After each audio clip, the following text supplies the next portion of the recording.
Assalamualaikum warahmatullahi wabarakatuh. Perkenalkan nama saya Septiana, NPM saya 41183402190167. Baiklah, di kesempatan kali ini saya akan mereview materi ekonomi Islam sebelum UTS. Adapun pokok pembahasannya yang pertama paradigma ekonomi Islam, perilaku konsumen, teori produksi Islam, dan makosid syariah. Sebelumnya saya akan membahas terlebih dahulu tentang paradigma ekonomi Islam. Secara teoritis, Islam adalah agama yang diwahyukan Tuhan kepada manusia melalui Nabi Muhammad SAW sebagai Rasul. Islam merupakan ajaran ilahi yang bersifat integral atau menyatu dan komprehensif, artinya mencakup segala aspek kehidupan. Ajaran Islam itu meliputi akidah, akhlak, dan syariah. Akidah itu berdasarkan dengan rukun iman, sedangkan akhlak itu eh, kepribadian seorang muslim, dan syariah itu kalau syariah itu komponen ajaran yang mengatur tentang kehidupan seorang muslim, baik hablum minallah maupun hablum minan nas. Kemudian ada proses pembentukan pola pemikiran Islam. Ini terdiri dari dua aliran. Yang pertama itu aliran pemikiran yang akomodatif modifikasi, yaitu dengan sifat elektisme metodologis, yaitu dengan menggabungkan pendekatan ekonomi neoklasik dengan fikih. Yang kedua ada aliran pemikiran yang berpegangan bahwa ekonomi Islam itu sendiri tanpa dicampur adukan dengan sistem ekonomi pada umumnya. Kemudian ada pola paradigma ekonomi Islam. Yang pertama itu ada tauhid, keesaan Allah Subhanahu wa taala. Artinya apa? Kita itu hanya mengesahkan Allah Subhanahu wa taala, artinya tidak ada Tuhan selain Allah. Al-ubudiyah, berbakti atau beribadah kepada Allah Subhanahu wa taala. Contohnya itu seperti sholat. Yang selanjutnya manusia sebagai hamba dan khalifah sebagai pelaku ekonomi Islam. Kemudian ada mawarid al-tabi'i, sumber daya alam sebagai alat pembangunan ekonomi. Ada al-tawazun, keseimbangan antara dunia dan akhirat. Kemudian mencapai mardat Allah Subhanahu wa taala, artinya mencapai ridhonya Allah. Nah, kemudian ada pendekatan utama yang digunakan untuk mengembangkan ilmu ekonomi Islam. Yang pertama itu ada pendekatan induktif. Artinya itu sebagai metode penarikan hukum yang berangkat dari problem kontemporer yang kemudian ditarik status hukum syariatnya. Yang kedua itu ada pendekatan deduktif, yaitu metode berpikir yang menerapkan hal-hal yang umum terlebih dahulu untuk seterusnya itu dihubungkan dalam bagian-bagian yang khusus. Nah, kemudian ada prinsip umum muamalah. Nah, muamalah itu pada dasarnya boleh atau mubah.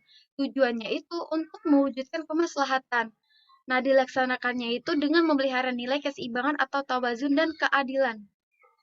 Kemudian ada perilaku ekonomi Islam. Nah, di sini ada prinsip ekonomi Islam. Yang pertama itu hidup hemat, tidak bermewah-mewah. Nah, kita itu tidak boleh gitu lah hidup bermewah-mewah karena pada dasarnya kita akan meninggalkan semua itu. Harta benda juga akan kita tinggalkan ketika kita meninggal. Yang kemudian ada menjalankan usaha-usaha yang halal, implementasi zakat, terus penghapusan atau pelarangan riba. Nah, di sini ada ruang lingkup ekonomi Islam. Ekonomi Islam, perilaku manusia, aplikasi ekonomi. Di sini ada iman, zuhud, ukhuwah, zakat, no riba, no masyir. Iman di sini artinya kita itu meyakini dengan kepercayaan kita itu dengan sepenuh hati. Misalnya kita percaya bahwa setelah kematian itu ada kehidupan lagi gitu loh. Kemudian zuhud. Zuhud itu kita itu lebih mementingkan urusan akhirat dibanding dengan urusan dunia. Ukhuwah itu sama dengan persaudaraan. Artinya kita itu harus bersosialisasi sesama makhluknya Allah. Zakat ini terdiri dari dua, zakat mal dan zakat fitrah, dan kita ini wajib gitu loh bayar zakat. Nah, no riba. No riba jelas ya, dalam Islam itu riba itu sangat dilarang. Banyak gitu loh dalam Al-Quran itu melarang praktik riba. Salah satunya itu dalam surat Al-Baqarah ayat 275. Kemudian ada no masyir. Masyir ini sama dengan perjudian dan itu jelas dilarang dalam Islam. Nah, di sini ada Islamic man atau Homo Islamicus, ada revelation, observation. Nah, di sini ada Allah. Ilmu ini terdiri dari ruhiyah, akliyah, jasadiyah. Nah, kita artikan ya, ruhiyah ini sama dengan rohani. Rohani ini dalam artian itu sama dengan hubungan erat antara makhluk dengan Tuhannya gitu. Akliyah ini akal gitu. Jazadiyah ini ya si kita, tubuh kita gitu. Nah, sedangkan ada Islamic man. Islamic man ini mengacu pada perilaku individu yang dibimbing oleh nilai-nilai Islam. Rasionalitasnya ini dibangun oleh Homo Islamicus ini berpandangan bahwa segenap tindakan ekonomi tidak hanya menuruti hasrat alamiah manusia, tetapi harus didasarkan pada kebenaran dan kebajikan. Kemudian di sini ada worldview. Nah, worldview ini cara pandang seorang muslim mencakup aspek batin dan jasad berdasarkan realitas dan kebenaran yang bersumber dari ayat-ayat Al-Qur'an. Ada perilaku konsumen. Di sini ada pengertian konsumsi. Konsumsi itu merupakan salah satu kegiatan masyarakat dalam memanfaatkan barang dan jasa yang dihasilkan dalam suatu perekonomian. Konsumsi dilakukan karena adanya dorongan atau hasrat manusia untuk memenuhi kebutuhan hidup. Perilaku konsumsi itu sendiri harus sesuai dengan Al-Quran dan hadis. Dalam konsep ekonomi Islam disebutkan bahwa kebutuhan manusia tidak terbatas dan sumber daya yang tersedia di alam juga tak terbatas. Berbeda halnya dengan konsep ekonomi konvensional yang mengatakan bahwa kebutuhan manusia tak terbatas sedangkan sumber daya yang tersedia terbatas. Nah, terus ada prinsip yang mendasari analisis perilaku konsumen. Yang pertama itu ada kelangkaan dan terbatasnya pendapatan, konsumen mampu membandingkan biaya dengan manfaat. Tidak selamanya konsumen dapat memperkirakan manfaat dengan tepat. Nah, kemudian itu setiap barang dapat disubstitusi dengan barang lain. Dan yang terakhir, konsumen tunduk kepada hukum berkurangnya tambahan kepuasan. Kemudian ada elemen dasar maslahah menurut Imam Satibi. Yang pertama itu ada kehidupan atau jiwa an-nafs. Kedua itu ada properti atau harta benda al-mal.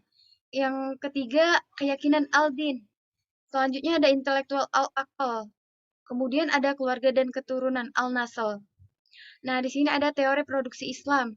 Teori produksi Islam ini penting. Pentingnya kenapa? Pentingnya peranan produksi di dalam kehidupan suatu bangsa dan taraf hidup manusia itu telah disebutkan gitu loh dalam Al-Quran, surat Al-Qasas ayat 73 dan surat Ar-Rum ayat 23. Kemudian ada faktor-faktor produksi. Yang pertama ada tanah, tenaga kerja, modal, dan organisasi. Kemudian ada prinsip produksi dalam Islam. Yang pertama itu tugas manusia sebagai khalifah, memakmurkan bumi dengan ilmu dan amalnya. Yang kedua, Islam selalu mendorong kemajuan bidang produksi melalui penelitian, eksperimen, dan perhitungan dalam proses pengembangan produksi. Selanjutnya, teknik produksi diserahkan kepada keinginan dan kemampuan produksi. Dan yang terakhir, Islam menyukai kemudahan, menghindari mudarat, dan memaksimalkan manfaat. Selanjutnya ada makosid syariah. Makosid syariah merupakan suatu konsep pencapaian maslahat yang dikembangkan secara bersamaan oleh ulama-ulama terdahulu seperti Al-Juwaini, Al-Ghazali, Al-Sayyatibi, Abdul Salam, Ibnu Ashur, dan lain-lain.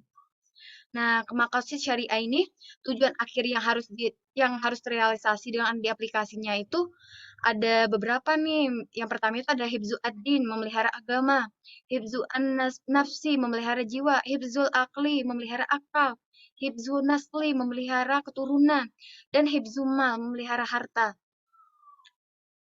Dan di sini saya akan menyampaikan satu kalimat dari Al-Quran, ya, yaitu Allah tidak akan membebani seseorang melainkan sesuai dengan kesanggupannya. Al-Quran Surat Al-Baqarah ayat 286. Sekian, kurang lebih saya mohon maaf. Kepada Allah saya mohon ampun. Wabillahi taufiq wal hidayah. Wassalamualaikum warahmatullahi wabarakatuh.